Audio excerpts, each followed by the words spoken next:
Oi! Então, dessa vez eu vim aqui ler um artigo nomeado Contra Todos os Chefes, Governo e Corporações.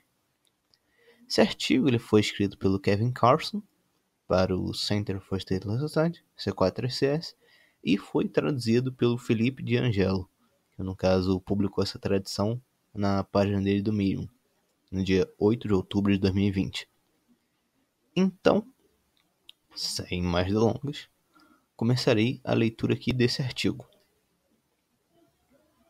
Eu continuo decidindo não comentar mais sobre os textos antilibertários do Alternet, mas um texto recente de David Masciotra, Você Não É Meu Chefe, Porque o Libertarianismo é uma Farsa Infantil, de 26 de fevereiro, está em sua própria categoria de miséria.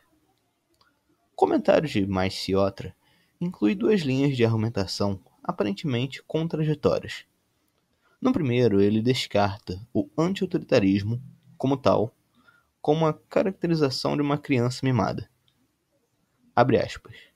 O protesto de crianças que gritam em meio às lágrimas, você não manda em mim, a rejeição de todas as regras e regulamentos e a crença de que todos devem ter a capacidade de fazer o que quiserem, não é rebelião ou dissidência. É uma ingenuidade infantil. Fecha aspas. Ele associa essa rejeição infantil a toda autoridade com egoísmo e antissocialidade. Na verdade, nem chega ao nível mais elementar da política, que Aristóteles definiu como as coisas que dizem respeito à polis, ou à comunidade. Confúcio associou política a uma ética de serviço comunitário com sistema moral baseado na empatia. Isso em contraste com o libertarianismo, que elimina a empatia e nega o coletivo, e se opõe a qualquer conceito de bem comum, ou comunidades organizadoras no interesse da solidariedade. E claro, porque este é um ataque da Alternet ao libertarianismo, ele não pode passar por isso sem mencionar Ayn Rand. Abre aspas. A rainha rebelde de seu reino gelado. Fecha aspas. Curiosamente, ele não conseguiu arrastar os irmãos Cort. Só de passagem, é um pouco estranho que nenhum dos críticos estáveis de centro-esquerda do libertarianismo, de Alternet, pareça ter qualquer ideia de que o movimento pode ter raízes ideológicas mais antigas do que na terça-feira passada. O libertarianismo americano, como um movimento político organizado, movimento que mais tarde deu origem ao Partido Libertário, tem suas origens mais ou menos nos radicais que abandonaram o Young Americans for Freedom em 1968. Mas o pensamento de mercado livre radical não começou com eles, ou com Ayn Rand, ou mesmo com Ludwig von Mises. Isso remonta ao liberalismo clássico, de 200 e mais anos atrás. E o liberalismo clássico foi um movimento muito diverso e variado, incluindo algumas vertentes bastante esquerdistas que se consideravam socialistas e também libertários, apoiadores do livre mercado. Isso não deveria ser surpreendente, dado que as origens do liberalismo clássico, socialismo e anarquismo estão tão intimamente entrelaçadas na cultura do iluminismo e se superpuseram fortemente em seu período de formação dos anos 1820 até 1840. Duas de minhas influências ideológicas mais fortes foram os libertários do livre mercado Thomas Hodgson, da Inglaterra, e Benjamin Tucker, dos Estados Unidos.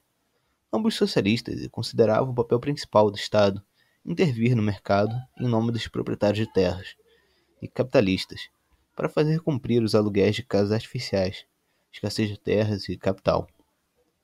E vertentes de esquerda, como o pensamento de Henry George, persistiram no liberalismo clássico americano depois e continuaram a existir até mesmo no movimento libertário moderno. Embora o libertarianismo americano contemporâneo seja geralmente de direita e muito dele influenciado pelas corporações, ele ainda contém vertentes orientadas para a esquerda, muitas delas bastante anticorporativas, ou como eu, até anticapitalistas. Em sua fase mais favorável à esquerda, no final dos anos 60, por exemplo, o proeminente libertário Murray Rothbard colaborou com estudiosos da nova esquerda, como Ronald Hadosh e o grupo Studies on the Left. Durante esse período, Rothbard descreveu a função principal de nosso Estado corporativo como subsidiar os custos operacionais das grandes empresas e a acumulação de capital. Depois de tudo isso, porém, Maiciottra descarta os libertários como não sendo rebeldes o suficiente. Sua rebelião disfarça sua subserviência e, apesar de todos os seus protestos contra a elite política, a verdadeira elite. Abre aspas. Então, contra quem os libertários estão se rebelando? O setor mais poderoso da sociedade é a América corporativa, e ela lucra e se beneficia mais com as medidas desregulatórias e anti-impostos que os libertários defendem. Esse setor da sociedade também é dono do governo federal, por meio de grandes doações de campanha e lobby agressivo. A própria corrupção que os libertários ajudam a viabilizar ao defender os Citizens United em seu plano na reforma do financiamento de campanha, eles institucionalizaram o suborno, transformando o processo legislativo em leilão. Os libertários proclamam uma posição antigovernamental, mas estão apenas se opondo às últimas medidas de proteção que permanecem em vigor para evitar que o governo se transforme em uma aristocracia. Fecha aspas. Mas Maiciottra pode ficar surpreso em saber que eu realmente concordo com a maior parte disso, e sou um libertário. Minha compreensão do governo como algo que atende aos interesses das classes proprietárias, protege as grandes empresas da concorrência e canaliza os aluguéis da escassez artificial e da propriedade artificial para cima das classes produtoras da plutocracia, é uma das razões pelas quais me tornei um libertário e anarquista. E um dos principais alvos de minha escrita tem sido o tipo de libertário inclinado à direita que ignora até que ponto a América corporativa possui o governo federal.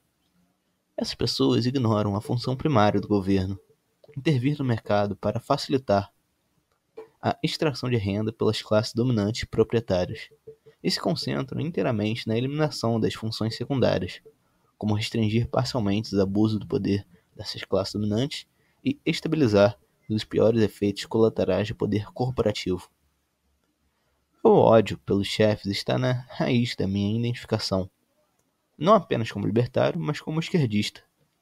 Minha afinidade instintiva com o sentimento "você não manda em mim", que Maiciottra descarta com desprezo, é a razão de eu apoiar tão fortemente a luta trabalhista e sindicatos radicais, como o IWW. Acredito que as hierarquias institucionais de todos os tipos são ruins, corporativa, governamental, universitária, etc., porque suprimem o fluxo livre de informações e feedback que as autoridades não querem ouvir. Eles criam um conflito de interesse em que aqueles que estão no topo se apropriam dos ganhos das contribuições para a produtividade daqueles que estão abaixo, e transferem os custos e culpam para baixo. Basicamente, o tipo de coisa que qualquer pessoa que trabalhou sob um chefe ou Lady Dilbert sabe instintivamente. E minha crença em mercados livres não significa que eu considero o individualismo rude, ou acredito que o nexo de dinheiro deve dominar a maioria dos aspectos da vida social. Significa apenas que não acho que o Estado deva intervir na troca voluntária onde ela existe. Na verdade, apoio fortemente uma sociedade solidária, construída sobre os tipos de instituições auto-organizadas da classe trabalhadora para ajuda mútua, que Piotr Kropotkin e E.P. Thompson descreveu em sua escrita. Sou fortemente influenciado pelas opiniões de Elinor Ostrom sobre a governança de recursos de uso comum, e eu acho que a maior parte da atividade econômica em uma sociedade livre ocorreria por meio de outras formas de interação voluntária, que não a troca de dinheiro.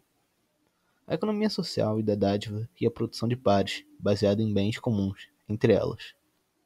Se Maiciottra parasse de construir seus espantalhos libertários por um minuto e verificasse a diversidade de pessoas reais dentro do nosso movimento, ele poderia descobrir que realmente tem coisas em comum com alguns de nós. Então, é isso. Como eu falei, artigo aqui escrito pelo Kevin Carson e traduzido pelo Felipe de Angelo para a página dele do Medium. Esse artigo, no caso, ele foi publicado no site do CAIS no dia 18 de março de 2015. Tinha faltado para mim falar o dia que ele foi publicado no site em si do CAIS. Agora, como sempre, na descrição também estará o código do Kwai e o código do TikTok, pra caso vocês queiram ir me ajudar a qualquer coisa, entendeu? Tipo, por quê? Porque esse canal aqui simplesmente não dá nenhuma fonte de renda, por isso que é bom ter alguma coisa aí pra poder ajudar a manutenção do canal. Como eu sempre digo, espero que todos mesmo tenham gostado da leitura aqui desse artigo.